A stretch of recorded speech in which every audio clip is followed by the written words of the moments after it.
Hey, it's Alan. I get asked all the time, how exactly does Kadima help people? There are three primary ways. One, we provide one-on-one personalized career coaching with a focus on getting you a great job. Two, we provide an online do-it-yourself course where you can work at your own pace. Three, if you have a job offer, we'll help you negotiate for more. So to find out about these great services and everything else that we offer at Kadima, sign up for our newsletter. Go to SYCKpodcast.com. That's SYCK podcast.com. I promise you, it'll be the best newsletter to accelerate your career. Thanks a lot. Welcome to another episode of the SYCK Career Podcast. Today, I am really excited to have on the podcast Monique Dawkins. I first met Monique in my ears. I was listening to her podcast on friends of mine's podcast called 99 Humans, where Nadia Carta and Jeff LaCusta, two friends of mine from my Google days, are interviewing a series of 99 amazing humans. And Monique happened to be one of those humans. And she related a great story there on the podcast. And I was like, I want Monique to come into my podcast too, out of my selfish reasons and my desire to share some of her wisdom and insights with the career acceleration audience here. So without me rambling on too much further, welcome, Monique. And please tell the SYCK Career Podcast audience a little bit about you and who you are. Yeah, thank you so much for having me. Definitely appreciate the fact that you listened to the podcast and thought it was worthy. A little bit about me. I have worked in healthcare in particular for the past 20 years, but professionally I've worked as a manager in management. So worked my way up, supervisor, manager, director level, operations side of practices, majority. And now I work in workplace learning, and I do a lot of coaching and consulting. So I have my own business called Better Equipped Solutions, where I do just that work. Great. And what sort of things, Better Equipped Solutions, what sort of things do you equip people with? What do you coach people on? Yeah, so it runs the gambit. I do a little bit of career development, folks that are either already working maybe as a leader and wanting to kind of explore different venues and paths. Maybe folks who want to broach into leadership and have not done it before. And so they want to get into that. Maybe folks that are straight out of college that don't know what the hell they want to do. And so I help them think through that as well. So I do career development.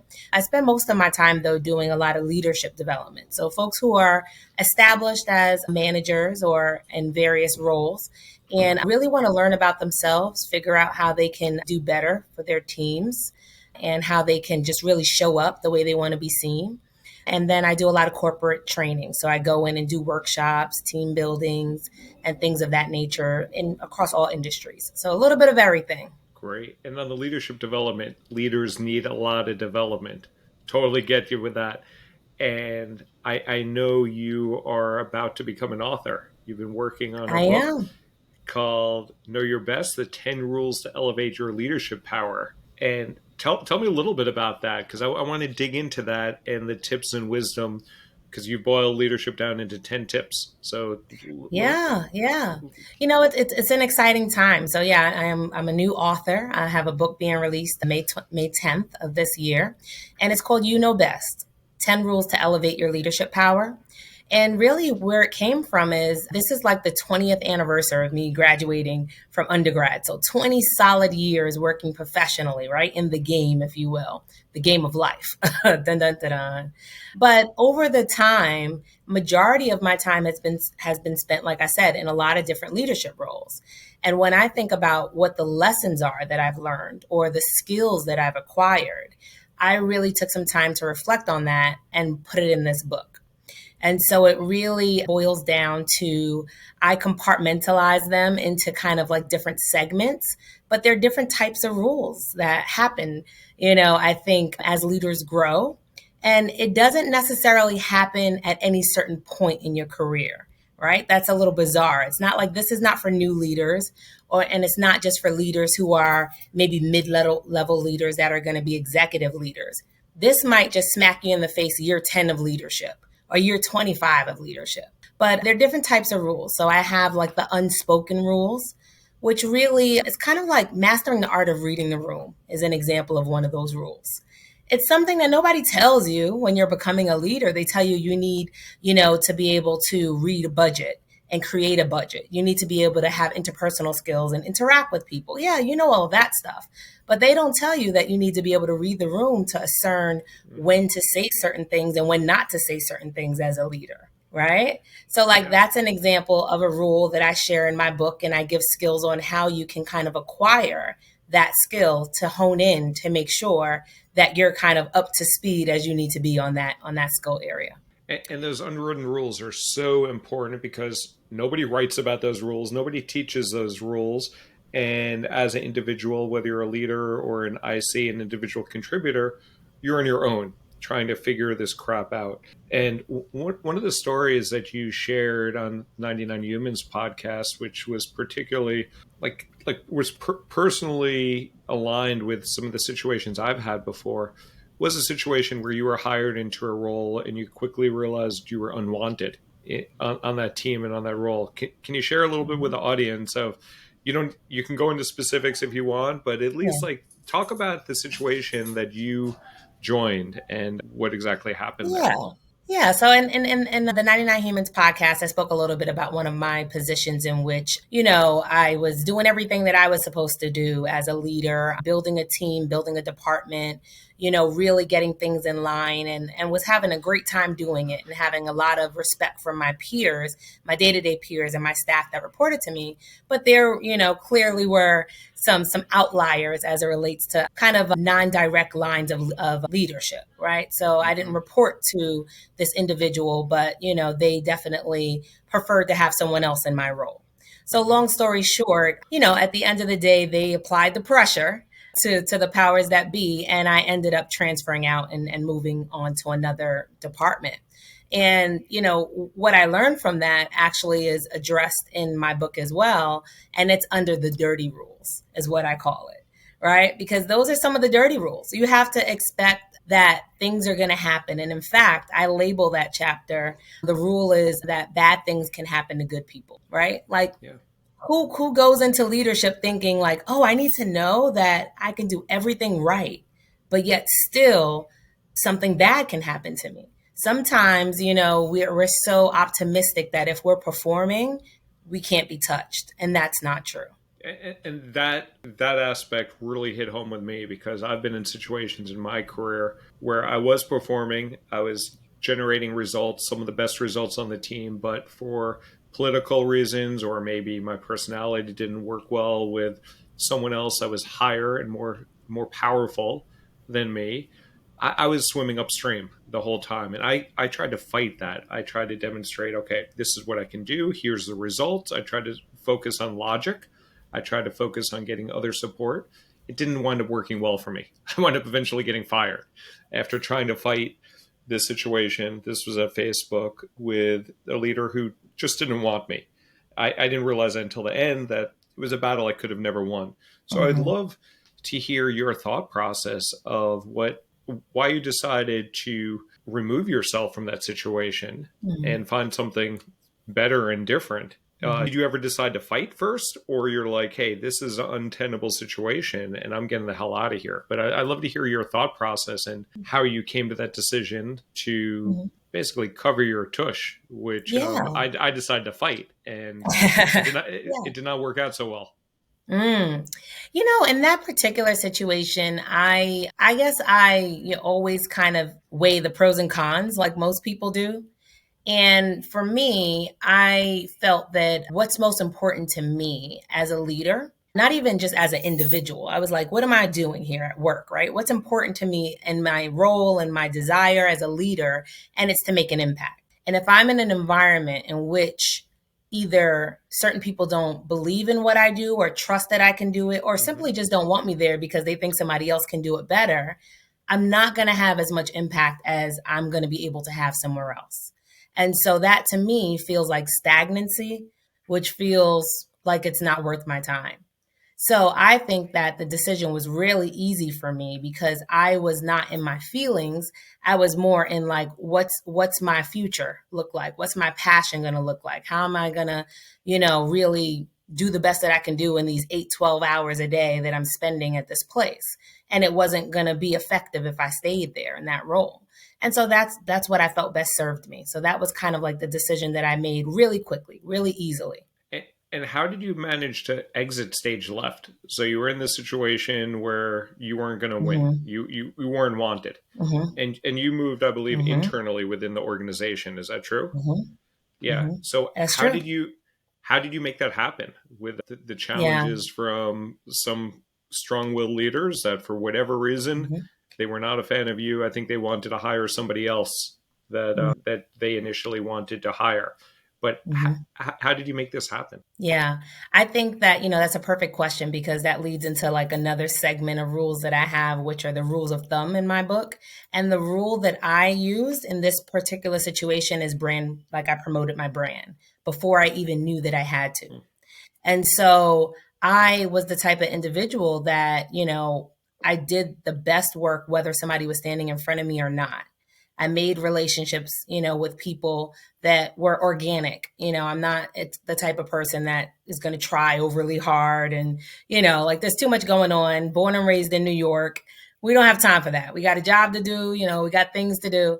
So, but what is important is making sure that I am doing the right thing, that I am reaching out and collaborating with people and partnering with the right people, whether I like them personally or not. Right.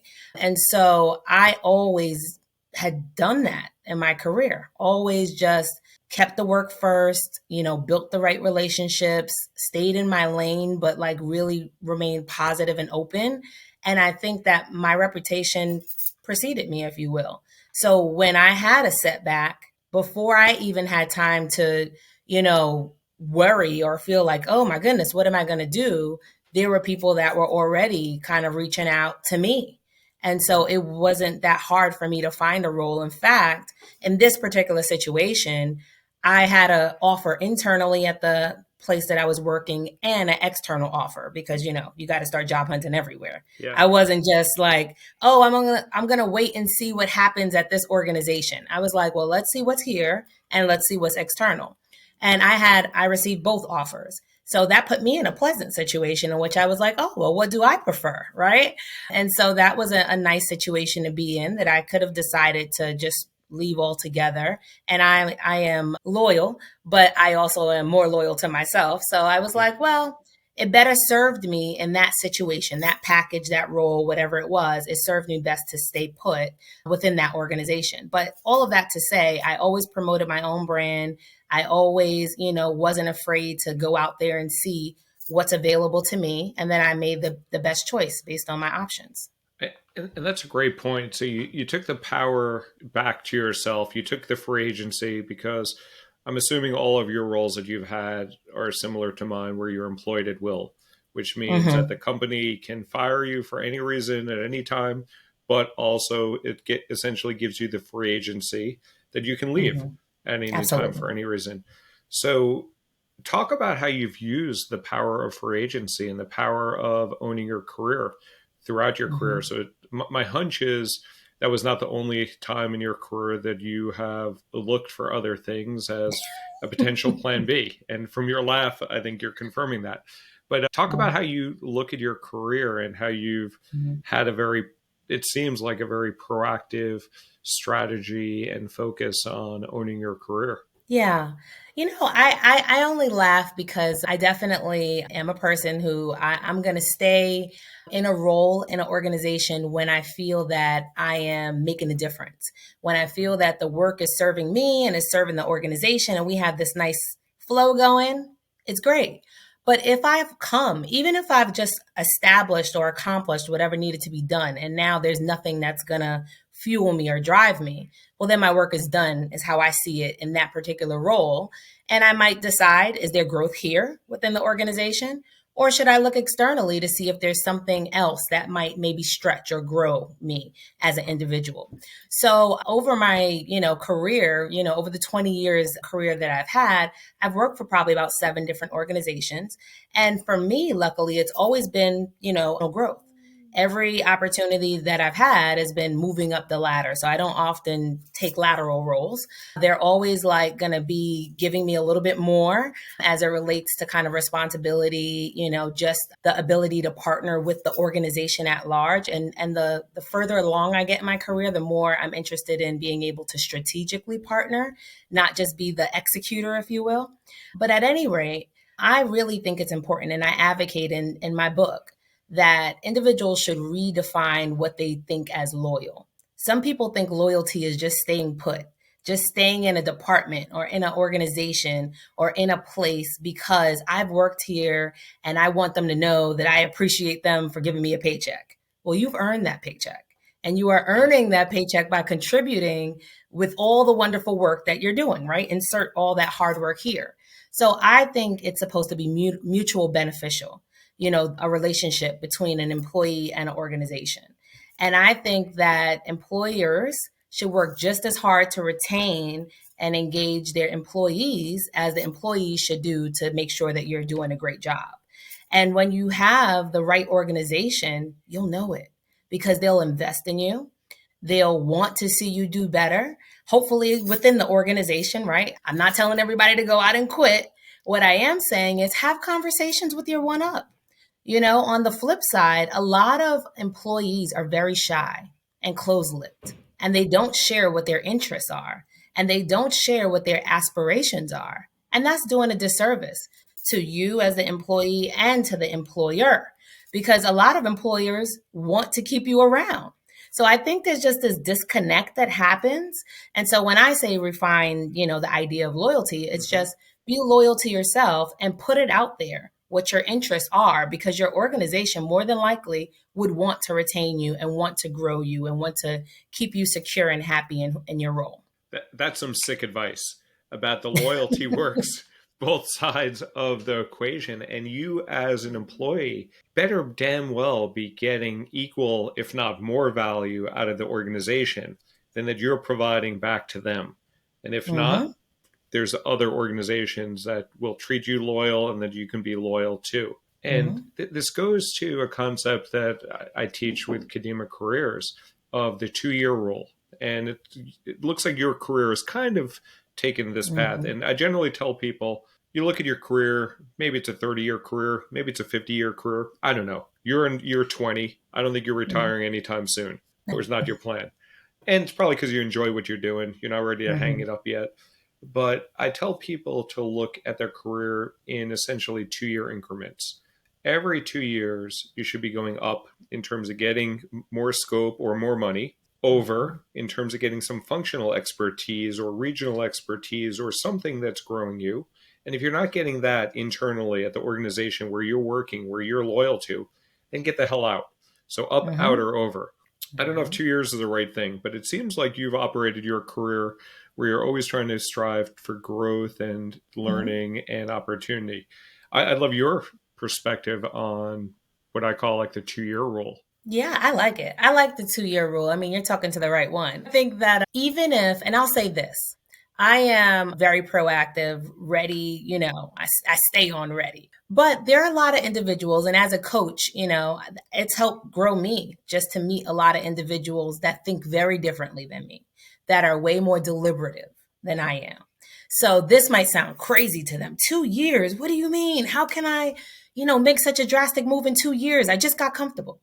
But I like what you're saying, because you're not necessarily saying that you need to leave. But at 2 years, you need to start to consider, are you getting what you need from the organization? Is the role that you signed up for what you thought it was going to be? Do you need additional training so that you could settle in maybe and be more effective? So I really like the 2-year rule that you speak about in general, because it's like a point check. You should be updating your resume so that you're writing out, what am I doing? Right? So keep it fresh. But then to your point, you do a little bit of, I'll call it self-reflection, to discern, what's going on? How is it serving me? And again, does it feel right? So the 2-year rule doesn't necessarily mean abort mission and leave. It just means, to me, as I receive what you said, kind of like check in. And if it's not serving you, then that's where you have Kadeem Careers that can really help you to kind of really assess that and see what's going on out in the market, Yeah. And how have you kept your skills and your availability fresh? I look at your LinkedIn profile, very impressive LinkedIn profile. I listened to you on the 99 Humans podcast. You have a very impressive track record. You indicated when you were in that difficult situation, people were aware of your capabilities and your skills. How do you do that as a successful professional to, I guess, probably balance the maybe being too boastful, but also being able to share and have people know who Monique is and what skills Monique brings to the table? Yeah. I'll be honest and say that's still a work in progress for me, right? Like I definitely like people who really know me say like Monique, you move in silence. Like I just blink and you got something else going on. Like you're just always on the move. So I say that to say I want to do better at sharing what I do and how I do it, which is why I wrote the book. Right. Because I do think there's certain maybe skills that are innate to me or the way that I just kind of make something happen. And I might make it look easy, but it's not easy. It takes work, it takes dedication, it takes time. It takes like juggling that time, right? Because we have the same amount of hours in the day, but I'm a mom of two. So I have kids, I have a husband, I have, work, I have my own, coaching business. So there is always something spinning. So I say all that to say that I stay connected with myself. I definitely think self-care is very important and I factor that in. And for me, that's how I am able to kind of stay as robust and resilient as I am, as I'm moving around, right? Because if you're exhausted and you're tired and you're overwhelmed and you have never taken a moment for yourself, well, then you can't do a million things. You need to go sit down. But as it relates to just staying out there and staying abreast of what's happening, to your point, yeah, I definitely like to kind of keep my ear to the floor, if you will, to know what's going on. As it relates within my organization, around my organization, in my community, with people that I network and partner with, I like to know what's happening. Mhm. I think that's very important, for every individual. Don't close yourself off just because you have a job today, right? Because things change quick. So, even if you're fully happy in your role as I am right now, I'm very satisfied, in my day job and in my consulting business. But, it's good to meet people and to network and just stay abreast of what's happening, right?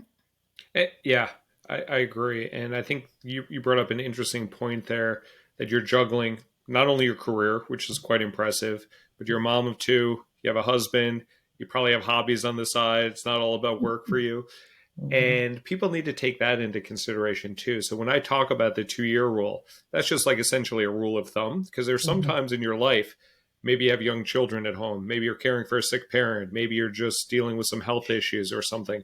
You don't always need to put the pedal to the metal on your career. But as long as you're conscientiously thinking about, hey, am I continuing to get value out of this organization, out of this role, out of this opportunity? in in regards to the value that I'm providing, my time, my Mhm. energy, my impact.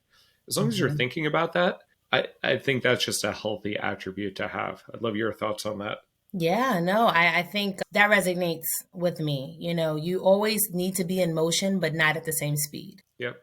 So Yeah. I think that's So my takeaway. so you talk about that you wrote this book because some of these concepts and some of these rules, and I believe you have like 10 rules in the book, Hmm. are simple for you or you've learned over the course of time, but are Hmm. sometimes hard for others. So I'd love to hear a couple of those that you find that either clients of yours or individuals typically either stumble upon or have challenges with that you find fairly easy Hmm. or coachable, at least. Love Yeah. to hear like an example or two of things where you see people slip up and there's a blueprint actually to get people on the right footing. Yeah. So I think I'll start by saying I think everything is coachable, right? I Yes, I think agree. I'll start with that. I named the book You Know Best because I find that there are a lot of leadership books and they're just like, all you have to do is A, B, C, and D, and you'll be at E. But my thought is that my way might not be your way. And so you as an individual know what's best for you and you know how to do it and when to do it. So I'm just simply providing the framework, the rules, some skills, and I ask questions under every skill. I ask like a couple of powerful coaching questions to have folks think about it so that you can create your own roadmap to how you're going to execute, right? So that's really the fundamental principle of the book. And that's why it's called You Know Best, because you're going to decide how to do it.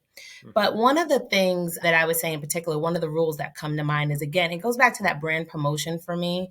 There's a lot of turmoil going on out there right now in a lot of different industries, right? And I've heard even on a couple of your podcasts, folks who kind of just got the pink slip and weren't expecting it, right? And unfortunately, that's nothing new. I think the brand promotion goes far, but more than that, I think that sometimes when people are looking for opportunities, they make the mistake of being overly selective in terms of the things that they're going to consider. So a word of advice that I have in the book, I say this as a coach, I say this as a friend, I say this just as, Monique's principle, is that you don't turn down opportunities, you turn down job offers.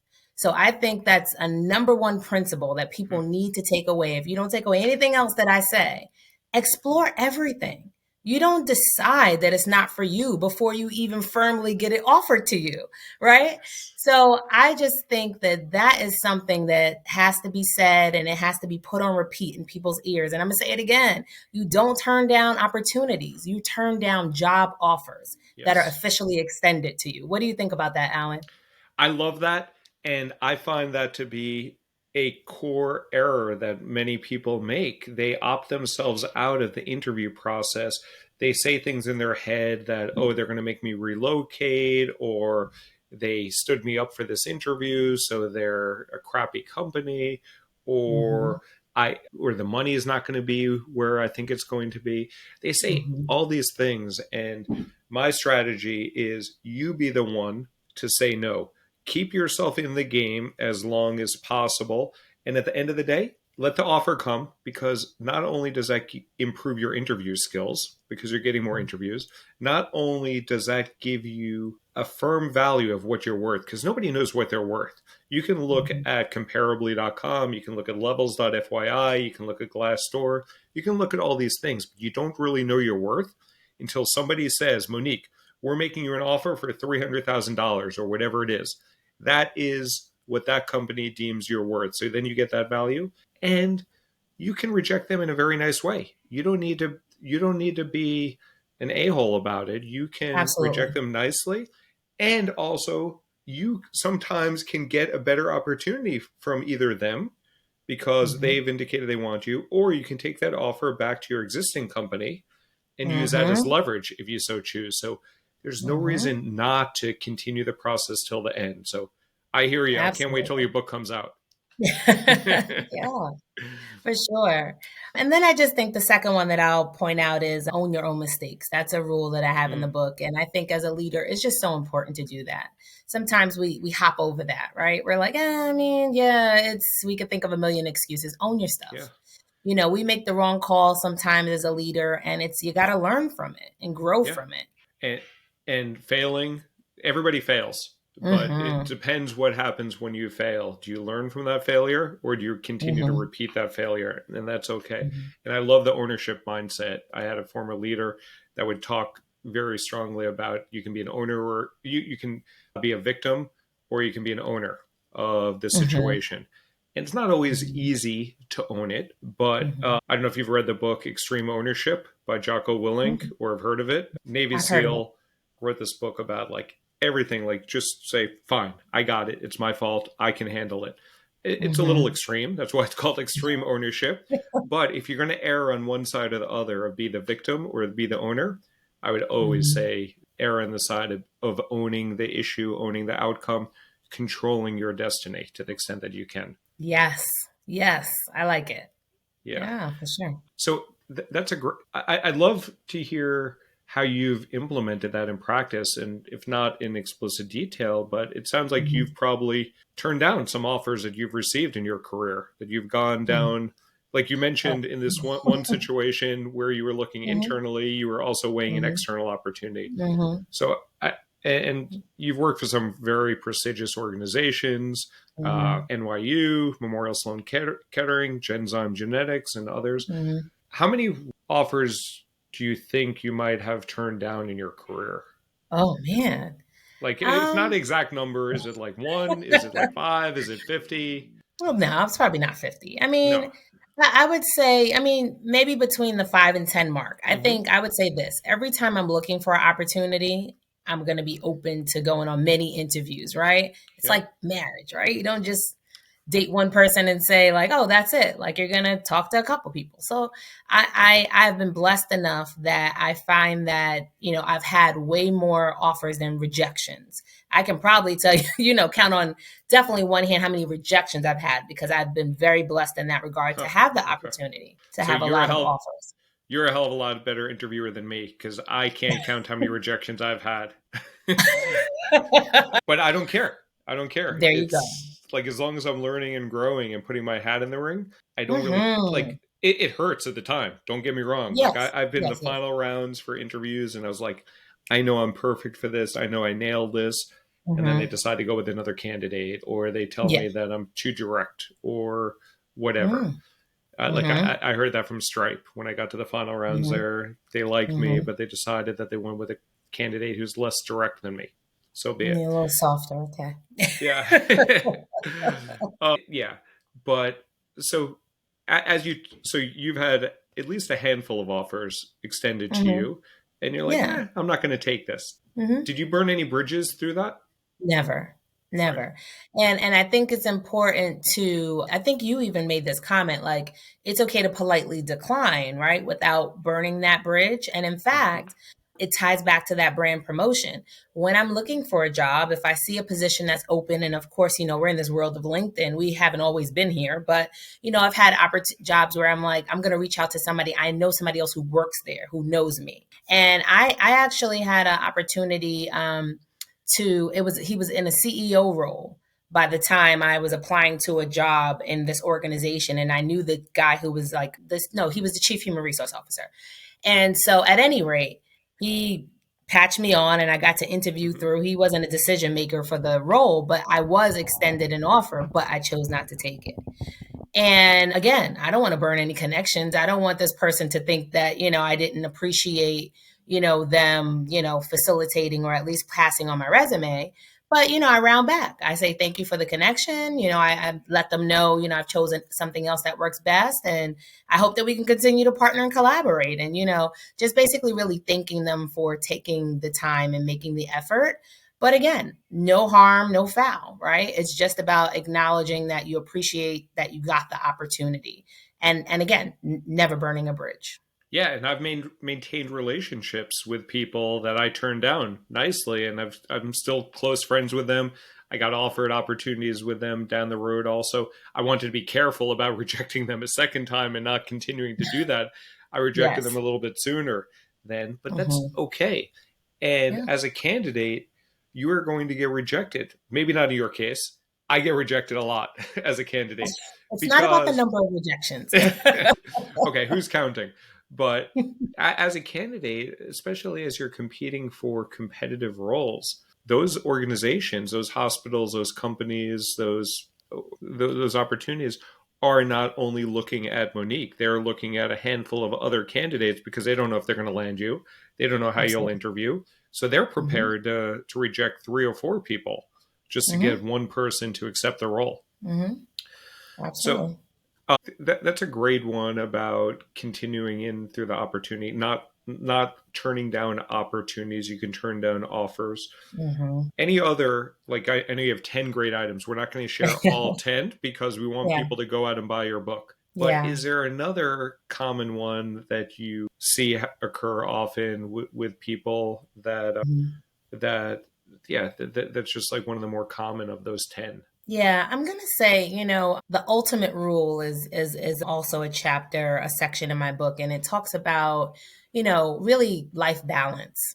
And I think that's an important, area that I would call out because more than not, folks that choose to be in leadership are driven and they want to pour into what they're doing. And sometimes they're doing too much and they need to take a breath and they need to measure, am I really finding that right balance, to sustain what I'm doing? So I always like to say when I'm coaching people, like, you have one plate.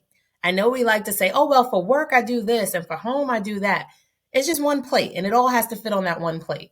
So how are you or we reassessing and assessing constantly what goes on that plate and how much room it's taking up and what impact it's having on us? So I think, the ultimate rule I deem as exhale more than you inhale is really like making sure that you have time for you. And what does that look like? It doesn't have to take money. It could be I'm gonna shut down my phone after 9 p.m. and not look at it, right? I'm going to go sit down on the park bench for 20 minutes every Wednesday. That's my self-care. I can't tell you, like when I was in operations, I never took lunch. What is lunch? Like you're moving, you're shaking, you're always doing something. You're just trying to get things done and it's never going to get done. So I say all this to say, especially to folks that are out there that are working in fast paced, high volume, needy jobs with a lot of responsibility on your shoulders, you have to take time for you. Because if you don't, you won't like what you see in the mirror, and neither will the people who work with you. So that's what I would definitely end on, that note of, the rule of exhale more than you inhale, for sure. Awesome. It's very important to take that time and to take a breath. So we're going to wrap up soon, but before we do, I want to call attention. So for folks that can't see this on the podcast, I'm a white dude, you're a Black woman, and there are no doubt different lived experiences we've had because of that difference. I'd be curious to hear your perspective of what do you think those differences are, what those challenges have been for you and for others, and how people that are not a Black woman can think about the different lived experience. I believe Black women make about 60 or 70 cents on the dollar versus a white dude in most industries. I might even be exaggerating a little bit about how much that is. But I'd be curious to hear, like in your shoes and your experience, you've had a successful career, but and like you've taken a lot of the same strategic direction that I have and perspective. But where do you think the lived experience is different for you than someone in the majority, perhaps, in some of these organizations that you've been in? Yeah, I would say, in my experience, I only have one time to mess up, whereas a counterpart of mine might be able to just constantly, just stumble and fall short, right? And so there's a lot of pressure. I think when you're a minority, double minority, triple minority, right? Whatever it is, as a Black woman, I definitely think I have to stay on my A game. And so that has been a challenge, but it's been what I know. I do think one of the benefits is that, being born and raised, in New York and working there for a long time, for maybe like 12, 13 years, New York is very diverse, and that is helpful. And that, we're used to being around a lot of ethnicities and backgrounds and things of that nature. But in leadership, there still is a divide, right? And I still am the minority in the room at the table. And so I, have to measure my words, and I have to, for me, when I speak, I have to think about it. And I do think that some of my counterparts are able to, really just be clueless. In fact, not to go back to the book, but I have a rule that talks about, really know whether or not you're being curious or whether you're being clueless, right? Because there's a difference between curiosity and cluelessness. I don't have the luxury of messing that up, of being clueless too much, because then instantly folks will be like, she doesn't know what she's talking about, So I think those are just some of the things that come top of mind. Is I think that as a minority, as a Black woman, I do feel like I have to stay on my game. Yeah. I have to be very aware, and I'm forced to have a quick learning curve, if you will, in any role that I'm in, especially in a leadership position. But I do feel that the work that I choose to do is worth it. And so that's what fuels me. And that's what makes me look beyond bitterness or say like, oh, such and such, the comparison thing. I'm worried about me. I'm worried about the larger reach that I'm going to have on, say, like right now in doing leadership development. Am I helping this individual? Are they going to grow and multiply and really be able to support and like make people do what they do, in a better way? Then I'm doing the right thing. I can't pay attention to things that I don't have control over. Yeah. So hopefully I answered the question. No, that's a great point. And you have to spend cycles or stress or think about it of be on your A game at all times. Absolutely. Whereas other people may not need to think about that. And I think they talked about when Jackie Robinson broke the color barrier, he had to be so much more phenomenal than the next best person. And he had to be able to be comfortable with getting bottles thrown at him and cursed and called the N-word and all these other things, and be able to turn the other cheek. And like, not to say that you dealt with some of that, but to a degree, you could be dealing with that and like being judged on a different spectrum. Absolutely. Yeah, cool. So I have two more questions for you before we wrap this up. You've offered lots of great advice. If you were to leave my listeners with one last piece of SYCK career advice, what would it be? It would be, don't try to change who you are to fit in. When it comes to your career, your role, your interest, and your abilities, like really lean into who you are, and that will take you so much further. So whatever your job is, whether you're in a leadership position or not, sometimes we try and change who we are so that we could either fit in, or so that things could go better, or so that we can just meet the status quo. But my advice to you is to reject that, rebuke that. I challenge you to be who you are at all times, and I promise you'll shine bright. Cool. Be who you are, play to your strengths, and shine bright. I love that. Then the last and final question, Monique, where can people find you, and where can people either reach out to you or find out about your book or learn additional wisdom from all of your insights? Yeah, so you can find me at MoniqueDawkins.com, which is my name, first name, last name. And then also I'm on Instagram at Better Equipped. So BETTER equipped, Better Equipped, or BetterEquippedSolutions.com. So lots of ways to find me. Start with my name, Monique Dawkins, and it'll have a link for my Better Equipped Solutions page as well. So that's my author page. The book is available for pre-order right now, and it drops on May 10th is when it's being released. I'm really excited about it. That's great, Monique. I am so appreciative of you and your time and your insights. Thank you for joining us here on the SYCK Career Podcast. Yeah, thank you for having me. Excited to be with like-minded individuals that's doing big things. Great, Monique. Thank you. Thanks. That wraps up another remarkable episode of the SYCK Career Podcast with Alan Stein. Check out past episodes and other resources on the website. That's syckpodcast.com, and it's SYCK. Alan, tell the audience about the newsletter they can sign up for. The newsletter rocks. Check out the accelerator, XLR8R. You will get great tips about your career. You'll get honest insights. You'll get the occasional pet picture. And you will learn how to take proactive control and take charge of your career. Very good. Very good. That's syckpodcast.com, SYCK. For your host, Alan Stein, I'm Russ Reba, and we hope you've enjoyed today's episode. You are going to love the next one.